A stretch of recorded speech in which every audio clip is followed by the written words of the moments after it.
Magandang gabi mga kalapatids. Kakababa ko lang galing sa loob. So ngayon, pinili tayong training box dahil kailangan na natin na gumamit ng training box. Sorry na, bumubulong lang ako kasi nagtatrabaho yung asawa ko.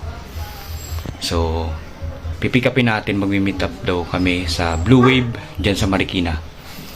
So, 7 yung usapan namin. Tara, let's go.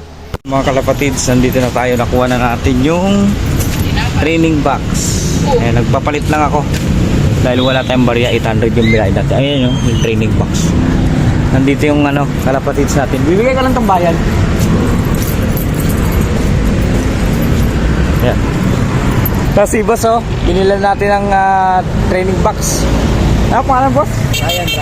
Si Brian, kalapatids natin yan, taga Masinag lang. So yun, meron tayong training box na gagamitin sa pagmimitos natin. Yun lang. Yun mga kalapatids, dala na natin yung training box. Shoutout ulit kay kalapatids Brian ng Masinag. Nag-quit siya pero babalik siya sa pag-iibon pag may time na daw dahil busy siya sa kanyang trabaho. Yeah. So yun mga kapatid, dito tayo sa bahay. Sobrang tahimik dito, may natutulog na kasi sa taas. So hihinaan ko lang yung boses ko. So gusto ko lang i-shoutout ulit si Boss Idol Ryan,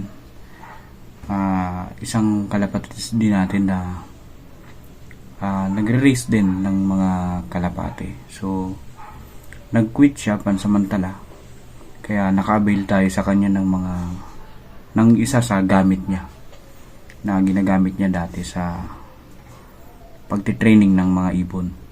So pakita ko sa inyo dahil bibihira naman yung mga newbie na magkaroon ng mga ganitong gamit agad. So nagpapasalamat ako dahil ayun, meron tayong bagong gamit para sa pagkakalapati natin. So ito yung training box.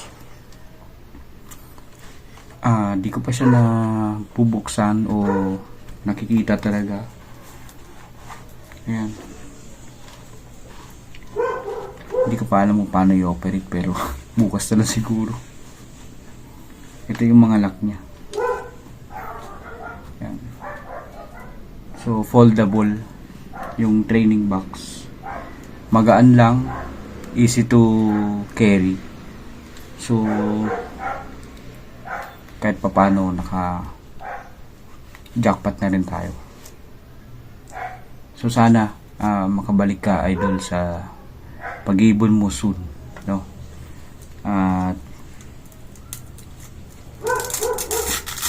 Alam ko di na mawawala yan sa pagiging pansier natin.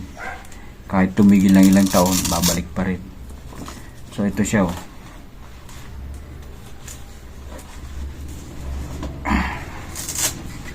yan. Yan tingnan niya, tsura.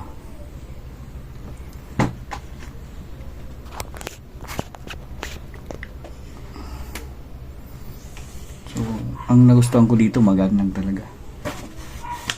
Yan, ito yung lock niya. Ayan. Ayan. Tapos ito yung lock niya din sa kabila.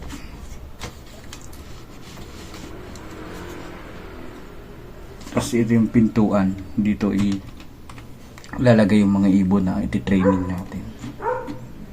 Yan. Dito. So, nagustuhan ko. Maganda yung training box. Dahil easy to carry siya. Magaan lang at solid yung pagkakagawa niya. Pulido. So, ginagawa ko tong video na to para i-document lang yung pag-iibon natin, pagkakalapati, no? So grateful ako na newbie pa lang tayo, naka-afford tayo ng ganitong gamit, no? Ayoko sanang bumili agad nito dahil hindi pa naman tayo fancier na nakakapag padulo na ng mga ibon, no? Kaso lang for the sake of maayos na pagtitraining sa mga warriors natin, sa mga young bird natin. Ito yung gagamitin natin. Sobrang gaan, ganda, solid. Shoutout sa iyo, boss. Aalagaan ko to. Yun lang mga kapatids. Abangan nyo yung mga mintos na gagawin natin sa mga warriors natin. Siguro talo na tayo sa 15 kilometers pataas sa mga susunod. And dyan na tayo pipili ng mga panlaban natin, yung may mga potential. Sila yung pipigain natin para sa summer race, no? So maraming salamat sa makakapanood nitong video, sa mga nag-follow na mga katrabaho ko, mga supportive na mga katrabaho ko, and syempre sa wife ko and sa anak ko. Salamat sa inyo mga kapatid. Sa susunod ulit.